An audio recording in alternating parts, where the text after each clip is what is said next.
মানুষ চলে যায়, মানুষ থাকে না, মানুষ চিরস্থায়ী না, কিন্তু চিরস্থায়ী যেগুলা সেগুলো হচ্ছে মানুষের স্মৃতি, মানুষের রেখে যাওয়া কিছু সম্পদ, কিছু অট্টালিকা, যার প্রমাণ হচ্ছে এই জমিদার বাড়িটি।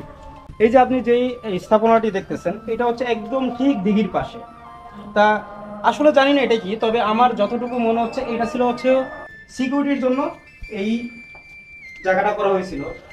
এই শুধুমাত্র একটা সিকিউরিটি দাঁড়ানোর জন্য যে জায়গাটা করা হয়েছে, এটার পিছনেই তখনকার সময়ের অনেক টাকা খরচ হয়ে গেছে, কিন্তু আজকেও এটি একদম ধ্বংসপ্রাপ্ত। কালের বিবর্তনে মানুষ হারিয়ে যায়, থেকে যায় শুধু স্মৃতি আর তাদের রেখে যাওয়া এরকম অট্টালিকা, তাদের সম্পদ।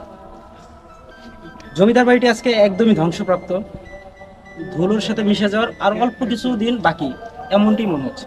সরকারের কাছে শুধুমাত্র আবেদন করা যে বাংলাদেশের যেখানে যত জমিদার বাড়ি অথবা এরকম স্থাপনা রয়েছে সবগুলোর একদম পুঙ্খানুপুঙ্খভাবে সংরক্ষণ করা।